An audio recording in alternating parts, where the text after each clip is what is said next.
সকালের নাস্তায় যদি এরকম মুচমুচে পরোটা হয় তাহলে কিন্তু কথাই নেই। তো যারা যারা এরকম পরোটা পছন্দ করেন চলে আসেন আমার বাড়িতে, আমি আপনাদেরকে আপ্যায়ন করব।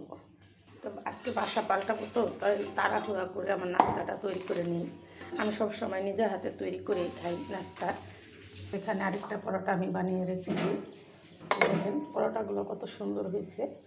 একদম ঠান্ডা মাথায় আমি 5 মিনিটে পরোটাগুলো বানিয়ে নিলাম আর আপনাদের সাথে শেয়ার করলাম। পরোটা যত অল্প আঁচ দিয়ে, আমি সবসময় বলি চুলার আঁচ কমানোর কথা, অল্প আঁচ দিয়ে তাকে পরোটাটা সুন্দর করে ভাজা, হালকা একটু তেল দিলেই মুচমুচে পরোটা হয়ে যায়।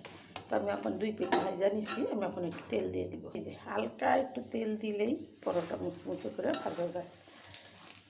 হোটেলের কিনা খাওয়ার দরকার কি, ঘরে তৈরি করে খেতে পারবেন এমন মুচমুচে ফুলকো ফুলকো পরোটা।